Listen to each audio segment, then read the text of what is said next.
गोद भराई की रस्म चल रही थी और पूरा घर मेहमानों से भरा हुआ था। हर तरफ खुशी का माहौल था, लेकिन मेरे चेहरे की बनावटी मुस्कान के पीछे का दर्द सिर्फ मैं जानती थी। 8 महीने की गर्भवती होने के बावजूद मेरे होंठ पर लगी चोट और कलाई पर पड़े नीले निशान मेरे पति के अत्याचारों की गवाही दे रहे थे। वो बाहर की दुनिया के सामने बहुत सभ्य और संस्कारी दिखने का ढोंग करता था, जबकि घर की चारदीवारी के अंदर उसका असली चेहरा कुछ और ही था। मेरा पति आर्यन एक नामी व्यापारी था। रस्म के दौरान जब मेरे कांपते हाथों से जूस का गिलास फर्श पर गिरा तो उसने मुझे जोर से पकड़ लिया और दांत पीसते हुए फुसफुसाया, मुस्कुराओ, सब तुम्हें ही देख रहे हैं। मैंने डर के मारे तुरंत चेहरे पर मुस्कान सजा ली। तभी घर का मुख्य दरवाज़ा खुला और मेरी माँ सुमित्रा अंदर आईं। वो एक रिटायर्ड जज थीं, जिनकी साख और कड़क मिजाज के सामने बड़े बड़े लोग पानी भरते थे। पूरे हॉल में सन्नाटा पसर गया। माँ सीधे मेरे पास आईं। उन्होंने मेरा चेहरा ऊपर किया और मेरे फटे हुए होंठ को देखकर सब समझ गईं। उनकी आंखों में कोई गुस्सा नहीं, बल्कि एक गहरी शांति थी। उन्होंने शांत स्वर में पूछा, किसने हाथ उठाया है?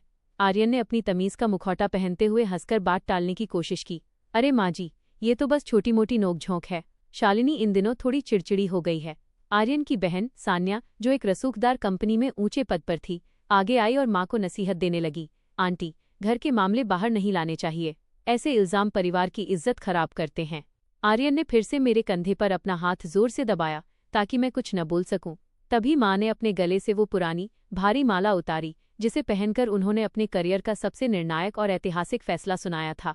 उन्होंने वो माला मेरी हथेली पर रख दी और कहा, शालिनी, तुम अभी बाहर जाओ और गाड़ी में बैठो। समीर की बहन सान्या की नज़र जैसे ही उस माला पर पड़ी, उसके चेहरे का रंग उड़ गया। वो माला देखते ही उसके हाथ कांपने लगे और उसका गिलास फर्श पर गिरकर चकनाचूर हो गया। जिस महिला ने कुछ सेकंड पहले माँ को कानून का पाठ पढ़ाया था, वही अब घुटनों के बल उनके पैरों में गिर पड़ी। वो कांपती हुई आवाज़ में बोली, मुझे माफ़ कर दीजिए। मुझे सच में नहीं पता था कि शालिनी आपकी बेटी है। हमारे पूरे खानदान को बर्बाद मत कीजिए प्लीज़। आर्यन स्तब्ध खड़ा अपनी बहन को देख रहा था। उसे समझ नहीं आ रहा था कि एक मामूली सी दिखने वाली माला ने उसकी ताकतवर बहन को इतना डरा कैसे दिया। मैं जानती थी कि आज मेरी माँ की खामोशी मेरे जीवन में न्याय का नया सवेरा लेकर आई है। संजोकर रखे हुए अपने आंसू पोंछते हुए मैं जैसे ही मुड़ी, माँ ने मेरा हाथ थाम लिया। उनके स्पर्श में एक ऐसा भरोसा था जो मुझे बरसों बाद महसूस हुआ था। उन्होंने हॉल में मौजूद लोगों की तरफ एक नज़र डाली जो अब तक सन्नाटे में डूबे थे, और फिर समीर की तरफ मुड़ी। उनकी आवाज़ में न कोई चीख थी, न गुस्सा, बस एक ठंडी और पत्थर जैसी सच्चाई थी। उन्होंने समीर से कहा कि वो अपनी बहन को ज़मीन से उठाए, क्योंकि अब जो वो करने वाली हैं उसका असर किसी कानूनी दलील से कहीं ज़्यादा गहरा होगा। मैंने देखा कि समीर के माथे पर पसीने की बूंदें चमकने लगी थीं। वो जो अभी तक मेहमानों के सामने खुद को बेदाग साबित करने में लगा था, अब अपनी बहन की बदहवासी देखकर अंदर से टूट रहा था। माँ ने अपने पर्स से एक कागज़ निकाला और उसे मेज़ पर रखते हुए कहा कि यह कागज़ मेरी बेटी के नाम की संपत्ति का है, जो अब वापस नहीं होगी। उन्होंने साफ शब्दों में कह दिया कि अगर आज के बाद मेरे शरीर का एक भी निशान उन पर या मेरी होने वाली नातिन पर दिखा, तो उनके पास उन सब सबूतों की फाइल है जो उनकी उस पूरी साम्राज्य और इज्जत को मिट्टी में मिला देगी, जिसे उन्होंने इतने सालों के झूठ पर खड़ा किया था। वहां मौजूद सब लोग बस पत्थर की मूरत बने देख रहे थे। समीर की बहन सान्या अभी भी घुटनों के बल थी, जैसे उसे अपनी पूरी दुनिया ढहती हुई दिख रही हो। मैं माँ के साथ बाहर की तरफ बढ़ी। मेरे कदम थोड़े लड़खड़ा रहे थे, लेकिन मेरा दिल आज पहली बार हल्का था। घर के बाहर ठंडी हवा चल रही थी और गाड़ी का दरवाज़ा खोलते ही माँ ने मुझे सीने से लगा लिया। उन्होंने कुछ नहीं कहा, बस मेरे सिर पर हाथ फेरा और मैं रो पड़ी। उस दिन उस आलीशान बंगले के पीछे का सारा नकाब उतर चुका था। गाड़ी स्टार्ट हुई तो मैंने पीछे मुड़कर उस घर को देखा। उस घर में ढोलक की आवाज़ अब भी आ रही थी, लेकिन वो खुशी की नहीं, बल्कि बिखराव की आवाज़ थी। माँ ने गाड़ी की रफ्तार बढ़ा दी। उन्होंने मुझसे कहा कि आगे की जिंदगी अब सिर्फ मेरी और मेरी होने वाली बेटी की है। मैं चुपचाप खिड़की से बाहर देखती रही, जहां अब तक का अंधेरा छट रहा था और एक नई सुबह की उम्मीद साफ नजर आ रही थी। मैंने अपनी मुट्ठी में उस माला को कसकर पकड़ लिया था, जो आज मेरी सबसे बड़ी ढाल बनी थी। अब मुझे और डरने की ज़रूरत नहीं थी, क्योंकि मेरे पास माँ का साया था और अपने हक की लड़ाई लड़ने का जज्बा। गाड़ी जब घर से दूर निकल आई तो सड़क की शांत रोशनी में मैंने माँ की तरफ देखा। उनके चेहरे पर वही पुरानी गंभीरता थी, पर अब उसमें एक सुकून भी था। हम सीधे माँ के पुराने सरकारी बंगले पर पहुंचे। वो घर जहाँ मेरी परवरिश हुई थी, जहाँ किताबों की खुशबू और न्याय के किस्से गूंजते थे। घर के अंदर कदम रखते ही ऐसा लगा जैसे मैं किसी दूसरी दुनिया में आ गई हूँ, जहाँ ना कोई डर था, न ही किसी का दबाव। माँ ने मुझे सोफे पर बिठाया और खुद रसोई में जाकर गर्म दूध का गिलास लेकर आईं। मैंने चुपचाप वो दूध पिया। मेरी उंगलियां अब भी कांप रही थीं, लेकिन मेरी माँ का शांत स्वभाव मुझे हिम्मत दे रहा था। उन्होंने मेरे चेहरे के उन निशानों को साफ किया जहां चोट लगी थी। हर स्पर्श के साथ मुझे अपनी उस बेबसी पर गुस्सा आ रहा था जो मैं पिछले 8 महीनों से सह रही थी। मैंने माँ से पूछा कि आखिर सान्या और समीर उस मोती की माला से इतने क्यों डर गए थे, क्योंकि वो माला मेरे लिए सिर्फ एक गहना थी। माँ ने ठंडी सांस ली और मुझे बताया कि वो माला सिर्फ मोती नहीं थे, बल्कि उन बड़े लोगों की फाइलों की चाबी थी जो कानून के दायरे से बाहर समझते थे। सान्या की कंपनी के बहुत सारे काले कारनामे माँ की उस डायरी में दर्ज थे, जिसे वो सालों से संभाल कर रखती आई थीं। उस माला के साथ एक ऐसी चिप और कुछ दस्तावेज जुड़े थे जो सान्या के पूरे करियर को एक पल में खत्म कर सकते थे।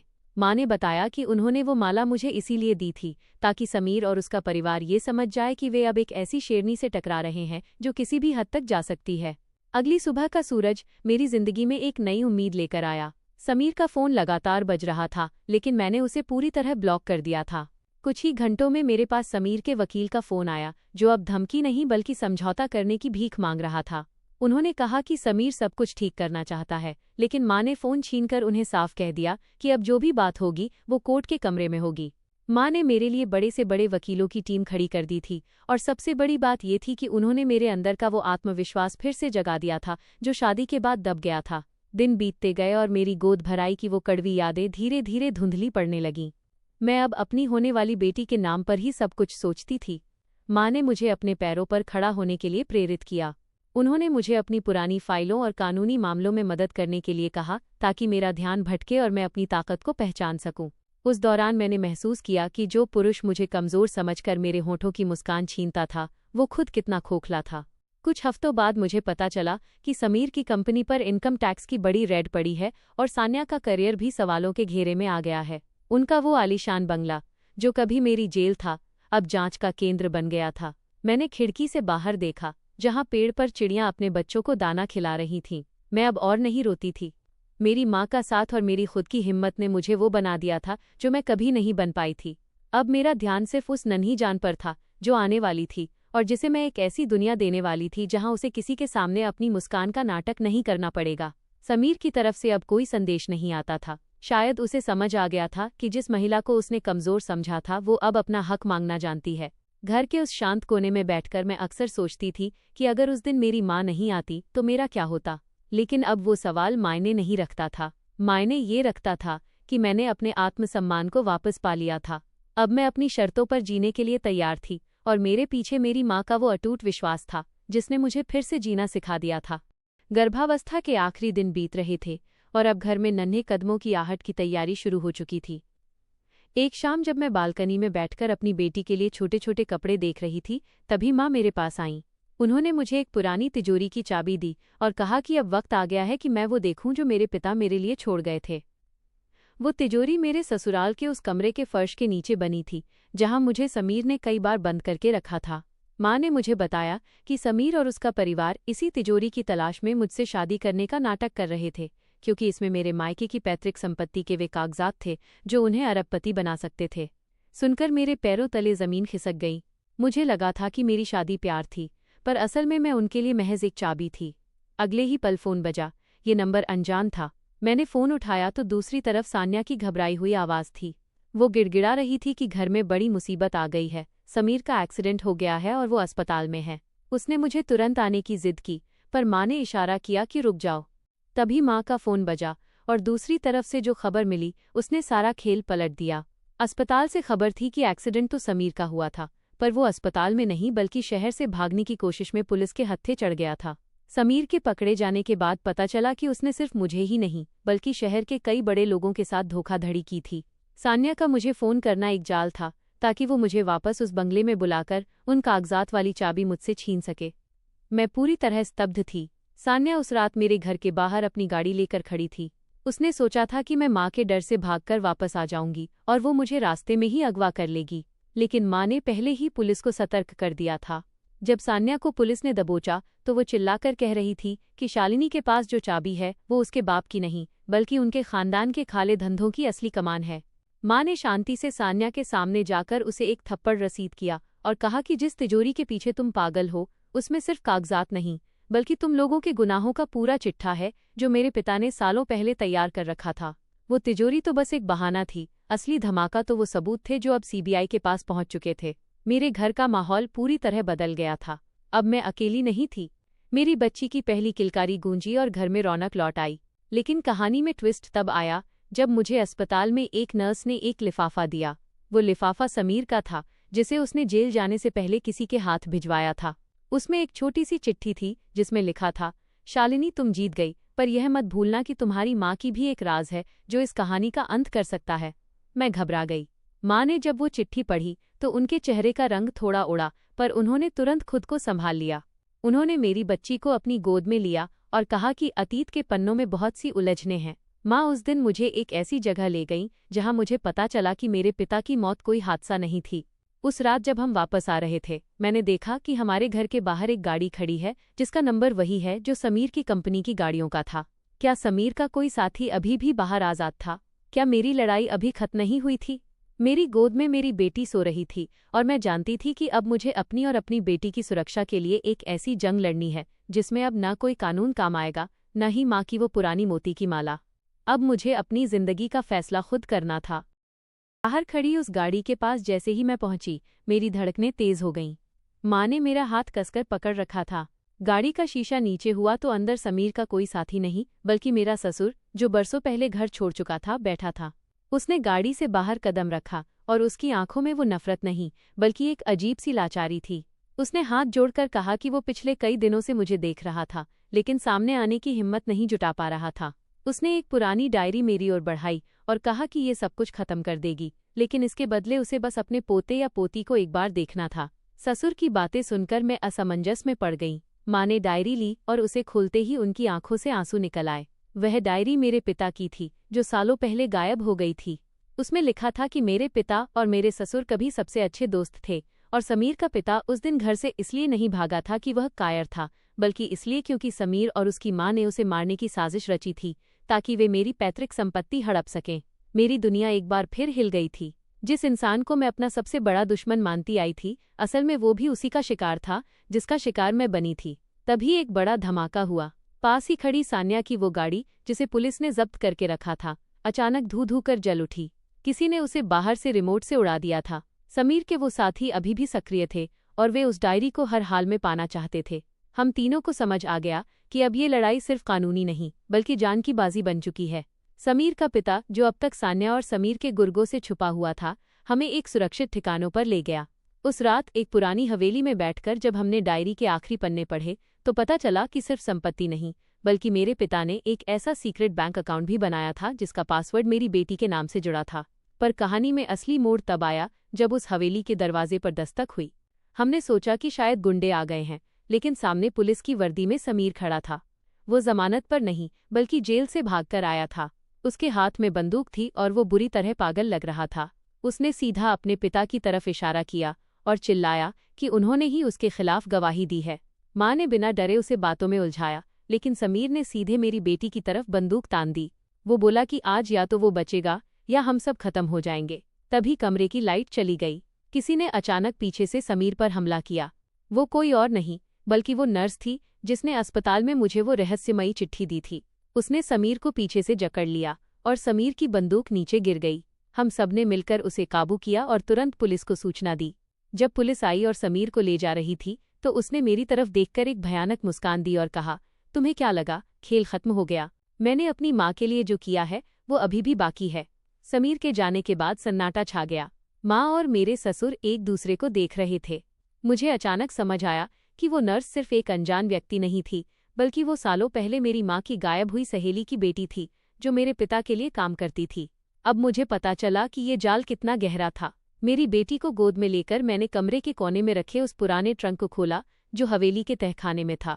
उसमें वह मोती की माला नहीं थी, बल्कि एक ऐसी चीज थी जिसे देखकर मेरे हाथ कांपने लगे। वह मेरा अपना ही एक पुराना जन्म प्रमाण पत्र था, जिस पर मेरा नाम कुछ और लिखा था। मेरी माँ ने मुझे कभी नहीं बताया था कि मेरी असली पहचान क्या है और मैं कौन हूँ। अब मुझे समझ आ रहा था कि समीर का परिवार मुझसे इतनी नफरत क्यों करता था। शायद मैं किसी ऐसे खानदान की वारिस थी जो उनके साम्राज्य को जड़ से उखाड़ सकता था। मैंने अपनी बेटी के माथे को चूमा और कसम खाई कि अब पीछे मुड़ने का कोई रास्ता नहीं है। वह जन्म प्रमाण पत्र मेरे हाथों में कांप रहा था। उस पर जो नाम लिखा था वो मेरा नहीं था, बल्कि मेरे दादाजी के उस खानदान का था जिसे बरसों पहले एक बड़े घोटाले के बाद शहर से निकाल दिया गया था।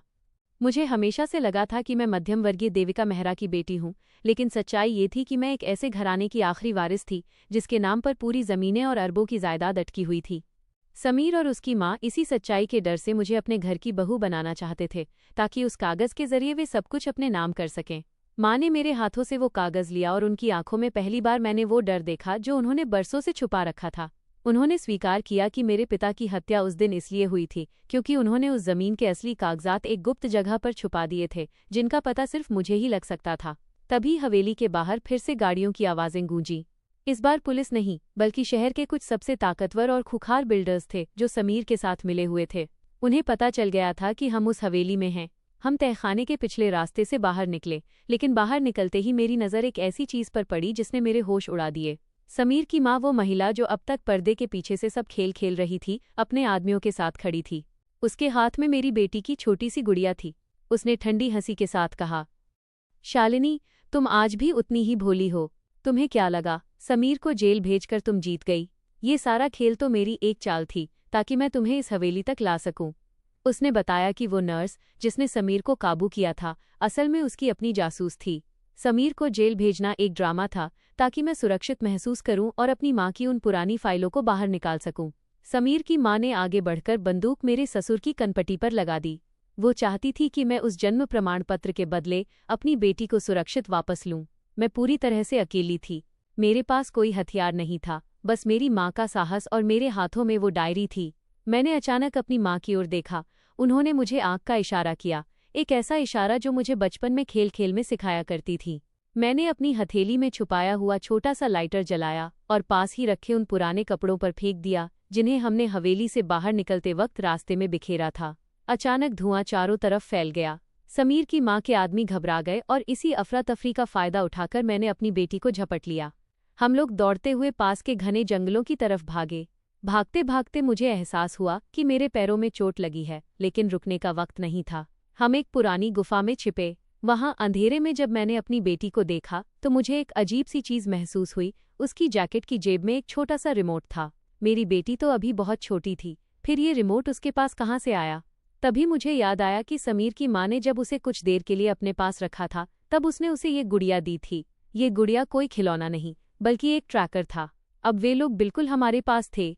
समीर की माँ की आवाज गूंजी, बाहर आ जाओ शालिनी, तुम और तुम्हारी ये डायरी अब मेरी गिरफ्त में है।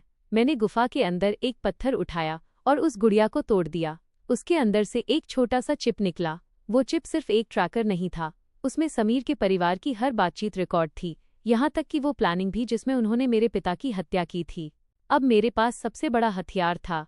मैंने बाहर निकलकर अपनी माँ की तरफ देखा। वे मुस्कुरा दी। हमने तय किया कि अब हम छुपेंगे नहीं, बल्कि आज उन्हीं के घर पर हमला करेंगे। उस रात हमने पुलिस को वो चिप भेज दी और खुद सीधे उस आलीशान बंगले के मुख्य गेट पर जा खड़ी हुई जहां कभी मेरी गोद भराई हुई थी। आज नकाब उतरने की बारी मेरी थी और इस बार कोई मुस्कान नकली नहीं बल्कि जीत की थी। उस रात बंगले की लाइटें जगमगा रही थीं, लेकिन आज अंदर का माहौल बिल्कुल अलग था। हमने पुलिस की मदद से सीधे उस हॉल में प्रवेश किया जहां समीर की माँ मेहमानों और अपने साथियों के साथ जश्न मना रही थी।